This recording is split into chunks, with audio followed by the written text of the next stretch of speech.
بسم الله الرحمن الرحيم. ومن أحسن قولا ممن دعا إلى الله وعمل صالحا وقال إنني من المسلمين.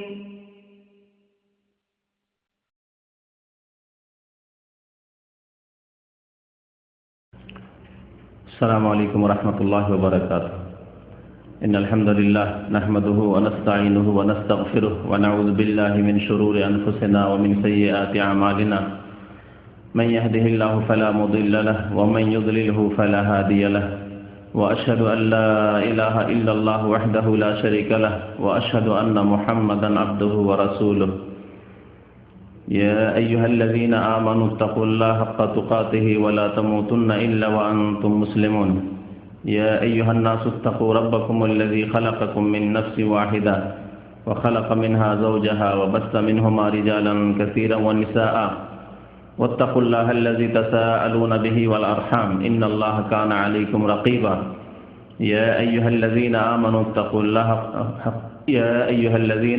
اتقوا الله وقولوا قولا سديدا يصلح لكم أعمالكم ويغفر لكم ذنوبكم ومن يطع الله ورسوله فقد فاز فوزا عظيما. أما بعد فإن خير الحديث كتاب الله وخير الهدي هدي محمد صلى الله عليه وسلم وشر الأمور محدثاتها وكل محدثة بدعة وكل بدعة ضلالة وكل ضلالة في النار.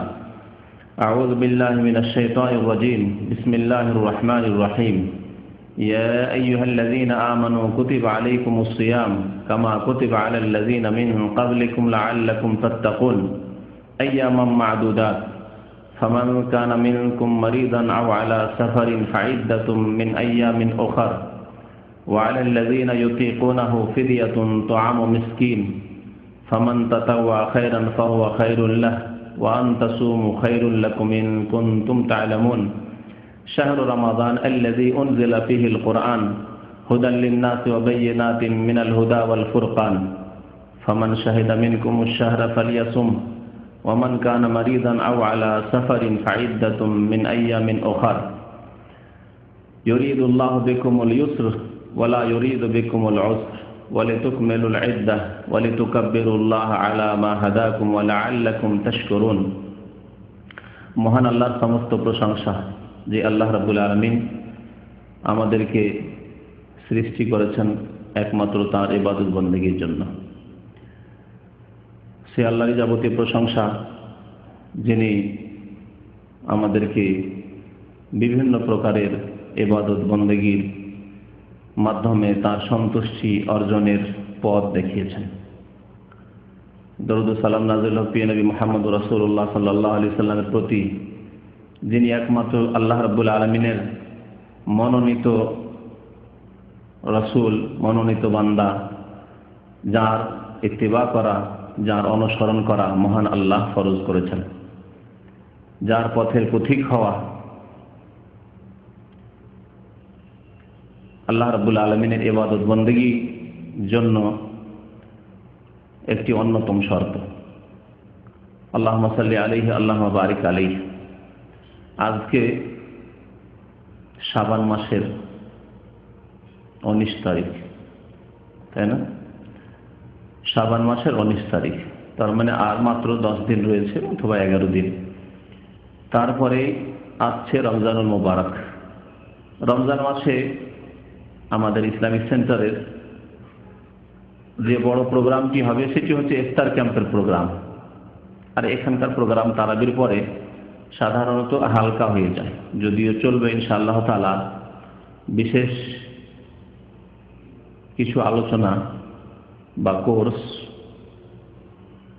তবে অল্প সংখ্যক লোক আসতে পারেন রমজান মাসে রাত্রে অনেকে ডিউটি থাকার কারণে। এর আগে তাই দেখা গিয়েছে। আর সবচাইতে বড়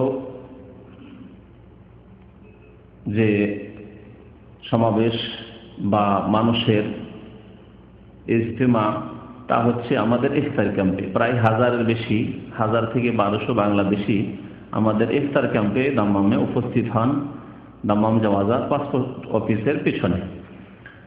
আর আলহামদুলিল্লাহ 8 বছর থেকে প্রায় চলে আসছে ইফতার ক্যাম্প। এই ইফতার ক্যাম্পের বৈশিষ্ট্য হচ্ছে যে এখানে প্রায় ঘণ্টাখানেক আসর পর মাগরিবের আগে ইফতারের পূর্বে দিনী আলোচনা হয় বিষয়ভিত্তিক, বিশেষ করে আম্বিয়া কেরামদের জীবনী, রাসূলুল্লাহ সাল্লাল্লাহু আলাইহি ওয়াসাল্লামের জীবনী, আকীদা তাওহীদ এবং গুরুত্বপূর্ণ মাসলা মাসাইল সম্পর্কে বিশেষ বিষয় নিয়ে প্রতিদিন এক একটি বিষয়ের উপর আলোকপাত করা হয়। রমজান মাস আসার পূর্বে এই রমজানুল মুবারক সম্পর্কে, রমজানুল মুবারকের ইবাদত বন্দেগী সম্পর্কে, এই মুবারক রমজানের করণীয় সম্পর্কে আমাদের প্রত্যেক মুসলিমকে সচেতন হওয়া উচিত বা জ্ঞান হাসিল করা উচিত। আলহামদুলিল্লাহ আমাদের জ্ঞান রয়েছে, তবে এই জ্ঞান চর্চা করা উচিত, এ সম্পর্কে স্মরণ করিয়ে দেওয়া উচিত, উপদেশ দেওয়া উচিত, যে সম্পর্কে মহান আল্লাহ রাব্বুল আলামিন ইরশাদ করেছেন, ওয়াযাক্কির ফাইন্না যিকরা তানফাউল মুমিনিন। তুমি স্মরণ করিয়ে দাও হে নবী করিম সাল্লাল্লাহু আলাইহি ওয়াসাল্লাম। ওয়াযাক্কির মানে স্মরণ করিয়ে দেওয়া হচ্ছে শাব্দিক অর্থ, যদিও ভাব অর্থ আমাদের দেশের অনুবাদকরা করে থাকে যে উপদেশ দান করো। কারণ যে ব্যক্তি স্মরণ করায় দ্বীনের কথা, যে ব্যক্তি স্মরণ করায় আল্লাহর কথা, যে ব্যক্তি স্মরণ করায় রাসূলুল্লাহ সাল্লাল্লাহু আলাইহি ওয়াসাল্লামের সুন্নতের কথা, সেই ব্যক্তি উপদেশই দিয়ে থাকে। এই জন্য ভাব অর্থ উপদেশ করা হয়, কিন্তু আসলে স্মরণ করার অর্থ রয়েছে। ওয়াযাক্কির তুমি স্মরণ করিয়ে দাও বা উপদেশ দান করো, কারণ উপদেশ বা স্মরণ করালে মুমিনদের উপকার হয়। তানফাউল মুমিনিন, মুমিনদের উপকার হয়। তাহলে ঈমানদার যারা আল্লাহর দিকে ধাবিত, গাফিলতি আসতে পারে, এই গাফিলতিকে দূর করার জন্য স্মরণ করিয়ে দেওয়া, অলসতা অবহেলা যাতে করে না আসে সেই জন্য স্মরণ করিয়ে দেওয়া বা উপদেশ দেওয়া, এ হচ্ছে আল্লাহ রাব্বুল আলামিনের আদেশ প্রিয় নবী সাল্লাল্লাহু আলাইহি ওয়াসাল্লামকে। সুতরাং আমাদের দিন সম্পর্কে, বিশেষ করে সামনে রয়েছে রমজান বা সিয়াম, রোজা রমজান সম্পর্কে যদিও জানা থাকে, তবে প্রত্যেকের স্মরণ করার প্রয়োজন রয়েছে এবং একে অন্যকে স্মরণ করানোর প্রয়োজন রয়েছে। এই জন্য আজকে রমজান মুবারক সম্পর্কে, তার কিছু ফজিলতের কথা এবং বিশেষ করে রমজান মাসে আমাদের করণীয় কি, এ সম্পর্কে আলোচনা করব। আসল আলোচনা শুরু করার পূর্বে এই যে কয়দিন রয়ে গেছে, সেই কয়দিন সম্পর্কে নবী করিম সাল্লাল্লাহু আলাইহি ওয়াসাল্লামের কি দিক নির্দেশনা রয়েছে। রমজান মাস আসার পূর্বে যে শাবান মাসের কয়েকদিন থেকে গেছে, এ সম্পর্কে নবী করিম সাল্লাল্লাহু আলাইহি ওয়াসাল্লাম কি বলেছেন। এই ক্ষেত্রে নবী করিম সাল্লাল্লাহু আলাইহি ওয়াসাল্লামের ইরশাদ রয়েছে একটি হাদিসে যে রমজান শুরু হওয়ার একদিন অথবা 2 দিন পূর্বে তোমরা রোজা রাখবে না। লা তাকাদ্দামু রমাদানা বিসাওমি ইয়াউমিন আও ইয়াউমাইন। রমজানের একদিন অথবা 2 দিন পূর্বে তোমরা রোজা রাখবে না, নিষেধ করেছেন নবী করিম সাল্লাল্লাহু আলাইহি ওয়াসাল্লাম। বিভিন্ন উদ্দেশ্যে রাখতে পারে, বিভিন্ন লোকের বিভিন্ন উদ্দেশ্য থাকতে পারে। কারো উদ্দেশ্য থাকতে পারে, যেমন ভাষ্যকারগণ, হাদিসের যারা পণ্ডিত, তারা লিখেছেন যে নবী করিম সাল্লাল্লাহু আলাইহি ওয়াসাল্লাম এই নিষেধাজ্ঞা কেন করেছেন। হতে পারে কারো মনে আসতে পারে যে রমজানের সম্মানার্থে আগে থেকে আমরা রোজা রাখা শুরু করি। যেমন বিশেষ অতিথি যদি আসে, তাহলে আপনি নিজের বাড়িতে বসে তাকে কি করেন না, অভ্যর্থনা জানান না, হ্যাঁ কি করেন, বাড়ির বাইরে চলে যান। বরং যদি আরো বিশেষ যদি স্পেশাল গেস্ট হয়, তাহলে গ্রামের বাইরে চলে যান, বরং স্টেশনে চলে যান, বরং আপনি এয়ারপোর্টে চলে যান তাকে রিসিভ করার জন্য, যান নাকি? হ্যাঁ, বিদেশি মেহমান যদি আপনার বাড়ি আসে, তাহলে আপনি এয়ারপোর্টে গিয়ে তাকে রিসিভ করবেন, তাকে অভ্যর্থনা জানাবেন।